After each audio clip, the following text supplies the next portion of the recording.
Do you know the purpose of kata? You know, those traditional forms that we do in martial arts like kung fu, taekwondo, and karate. Well, turns out kata is much more than a meaningless choreography when you do it right. Keep watching.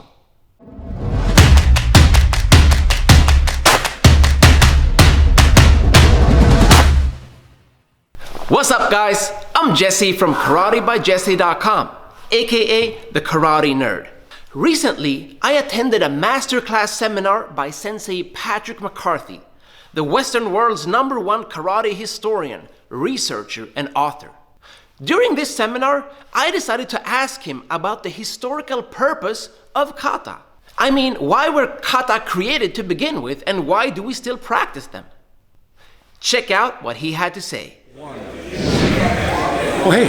So, Sensei McCarthy, what is the historical purpose or reason for practicing the forms, the kata, that are so common in karate? The kata, my brother nerds, is the link between the old and the new. It's the bridge that links together the kihon with the kumite.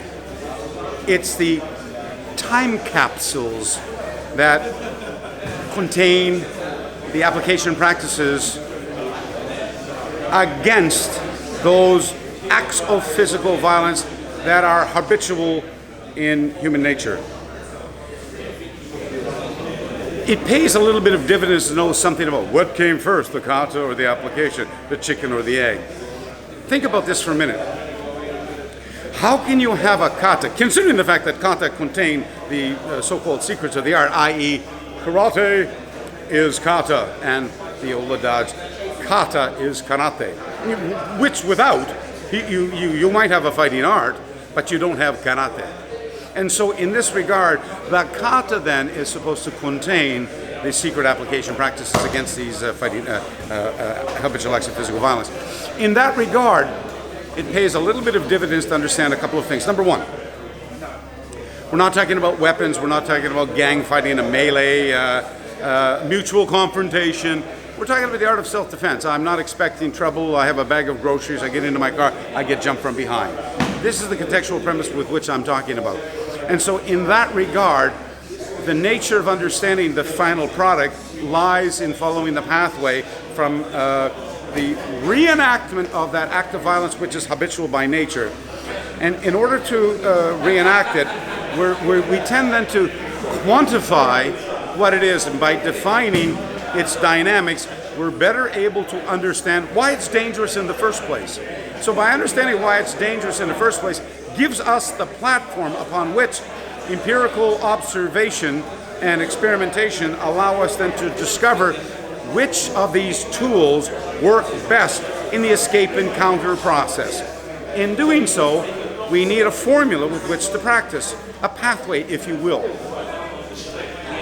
Passive resistance is what we use in the beginning states to understand and feel comfortable with the initial process. And once that's established, then the gradual to exponential investment of aggressive energy, aggressive resistance is, it really is the single thread that weaves together the fabric of our tradition, because it tests the veracity of your function. And then using line drills. Example, now I'm practicing in passive resistance with a beginner. And we work it back and forth until I find some form of familiarity. Now I have to step it up a little bit. My next partner maybe is not going to be as passively resistant or compliant. And so this gradual ascent to using aggressive energy continues to test the veracity of my application function. And I while it worked great with these two people, then all of a sudden my next partner is, oh shit, not going to work so good against that guy. And week in and week out and month in and month out and year after year, by continuing to practice the same acts of physical violence, deploying these application practices, I tend to find which way it works best for me. And then by separating the two people into the offensive and the defensive, it's entirely possible to ritualize that application or conceptual practice into a little template, a little ritualized template. So that by linking together the ritualized templates into some geometrical configuration, we end up with something that's greater than the sum total of its individual parts, and therein lies this geometrical, magical configuration called kata. So the kata then by itself was never really meant to teach you anything, but rather to culminate what you should have already learned in the pathway practice. So why, you ask, is learning the kata important? Why, it is the pathway. It is the art that brings us together. And I can assure you of this, that whatever you're practicing and whatever the body of moral philosophy is surrounding that practice to make it different from the others, I can tell you this, that what brings us together in this wonderful art is far more important than anything that tends to separate us from a political point of view. I hope that helps. Thank you. Now that you know the theory behind why we practice kata, maybe you should know about the application or the functionality as opposed to the form. See, I asked Sensei McCarthy to demonstrate a couple of his practical applications, what we call bunkai in Japanese, to a kata known as ryushan. Check it out. We had dealt with a wonderful old exercise that of course I know you remember, called ryushan. Ryushan, we believed, handed down through oral tradition from the time of Gokenki, in a group of people like Gusuku Shimpan, Tokuro Ambun, Hanashiro Chomo, Dr. Chitose Tsuyoshi, Miyagi Chojin, we believe, even took part of this. And this exercise is handed down to me through both Richard Kim and Kinjo Hiroshi. I want to look at some of the practices. Sorry, I'm not completely dressed for this. The first was the bear hug, under the arm bear hug. And in order to, you have a moment with which to deal with this. So the moment that you get seized, the first thing I want to do is drop my body weight and put my hands over the arms, my palms against the body, and then a little quick, a bite into the fascia. It doesn't have to be, the fangs jumping on an empty meat wagon and growling. Just a little bite will give you that flinch. And as you get the flinch, I find my foot on top of his foot, and I push away, and I just want you to look at the back here. He's tightly gripped, but I create the fulcrum with my chest, hands here, and as I bite and push away, I break the grip. And in the moment that I break the grip, I bring my hands up over the top, slam into the ears, come down underneath, and move the arms out to the outside, during which time I'm going to either move in to take him down or exit and get out of dodge as fast as I can. The important part that we understand from our kata practice today was that movement went from here, and then it moved out to this position from here. So in an effort to better exemplify what the solo representation represented, we took the two-person drill and the bear hug first. We then went to the side and we looked at the value of a straight hand punch. So what I did was I checked, I trapped, and then I hit. Or I checked, I trapped, and I hit. So the concept of checking and then trapping follows this procedure.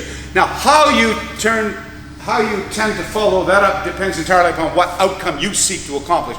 So we have a lot of little drills. We go up to our back to our Tegumi number 2, 1, 2, 3. I hit 1, 2, 3. So I can do this time. I can change that into a two-step program by this. 1, 2, hit this way. He taps it on the inside from there. He brings it back, and then and it's the same. The conceptual practice remains the same from here. But what we were doing, we were looking at a kata from Seiunchin, where he went to grab me. I checked, I pressed. As I leaned toward him, I turned the hand over. I started to seize the arm as he pulled away, and as he started pulling away, I choked that hand, so I wound up choking the wrist. As I dropped my body weight, I then want to try to displace the elbow in a category 3 lever impact. The solo representation that once again was here, the check, the bridge, the seize, the pull, and then of course the impact. So you can recognize the movement. Now you see one of the contextual premise with which ACT can be used. We went from then we went into these movements where we stepped from here. We looked at the first variation of that from a double rear lapel control seize. And as he seized me from behind this way, I wanted to try to escape, but that generally creates a contraction. So as I contract, I wanted to turn one way, but I get stiff arm. So I turn the other way quickly, and I create the distraction with the finger flicks into the cojones. And in that moment of time, while I get that pain withdrawal reflex action, I sneak underneath it, I come up, I lock his arm tight, I slide my other arm across the top from here. Now you can see the arms in lock, and I shoot my leg into this Gyaku Zenkutsudachi from here. And then all I do is I turn into the stance this way from here, and I turn. And as you can see the movement from here, all I've done is really displace the balance in a very simplistic balance displacement technique. And you see the movement replicated both ways in that solar representation. We also looked at, first of all, establishing why we use the right hand so much. And look at, we've got what, like 100 people here. Here's, folks, how many left-handers do we have? Look, we have, what, 2 or 3 here. We live in a right-handed world. Now, knowing those odds are pretty good, especially if you're going to walk into a potentially violent set of circumstances, knowing that the right hand might be the hand that's used to struck with. I'm going to then, he's loaded, he sees a hold of me. I'm doing something quite natural, instinctive. We refer to this in Okinawa karate sometimes miotote, the mother and the child hand. The child never leaves the mother's side, so to speak. So when I get attacked, I tend to protect myself as quick as I can. For the lack of a better description, now it's modern times, I use an overhook here. So as I protect myself, boom, there's my headbutt.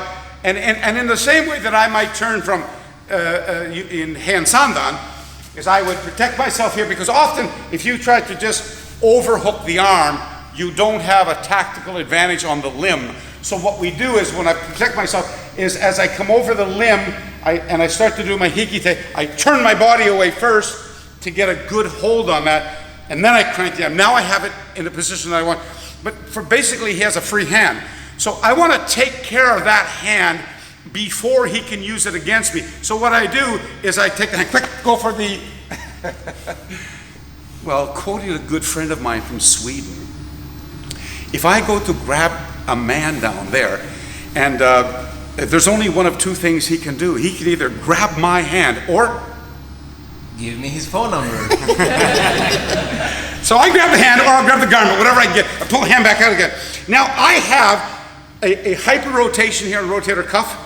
That's painful, but I also have control of him here. And then what I do is I either use percussive impact or seizing into the clavicular fossa or an elbow strike. We had been working with Naihanchi earlier. Yeah, you remember those. So what I did was, from here, is I impact the face, and then I leaned on top of him from here, and then I slid my hand underneath, and I'll just say, as I slid my hand underneath, I'm going to come and grab my own hand like this, you see, to here, to fortify the guillotine. Sorry, he's tapping.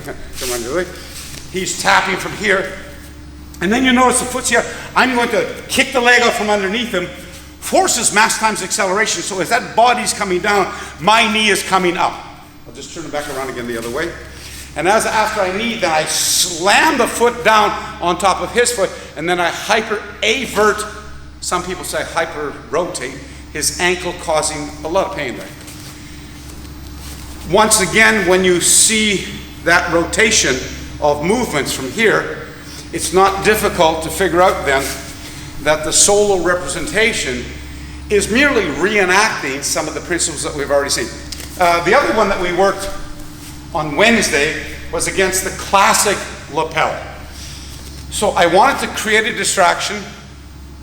The real truth is that anybody grabs you like this is silly. They're wrapping up their best 2 artilleries by grabbing your body. Now, unless they've grabbed you and thrown you immediately, or headbutt you, or kneed you, the threat is offering you the opportunity to respond back. So in this case, I create the distraction.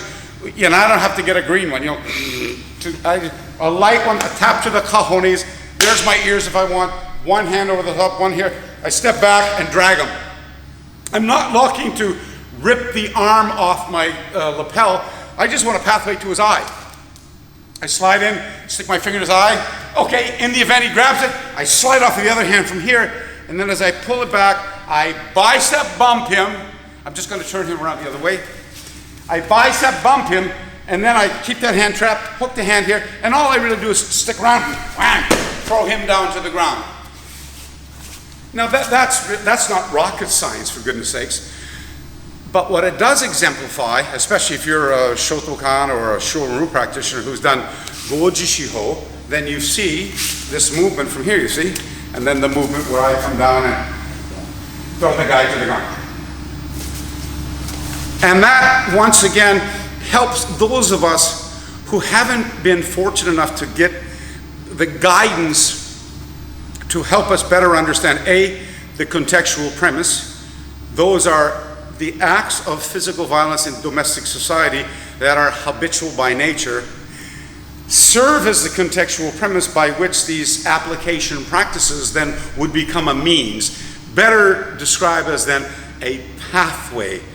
And that pathway, there's a wonderful quote made by Miyagi Chojun, who pioneered one of our modern traditions called Goju Ryu. And he said in 36, he said, you know, there are a lot of talk about the various styles of karate, but I'm at the pains to understand what the differences are, unless it was the ways with which the same things are being taught. And in that regard, I see a wonderful opportunity to look at the things that tend to separate us are not anywhere near as important as the things that tend to bring us together. And I hope a little look at some of the application practices that we did today in review might hope to open a little bit of a doorway for you fellow nerds to come on in and have a practice with us. Thanks very much. And that's it. I hope you guys really enjoy this deep dive into the practical application and functionality and purpose and meaning and history of kata. Because once you start exploring the depth of kata in itself, it is such a rich and fascinating subject, especially when you think about how they're supposed to be used in self-defense. Do you have any more questions about kata or traditional karate? Leave a comment and let me know. Until next time, train hard, good luck, and have fun.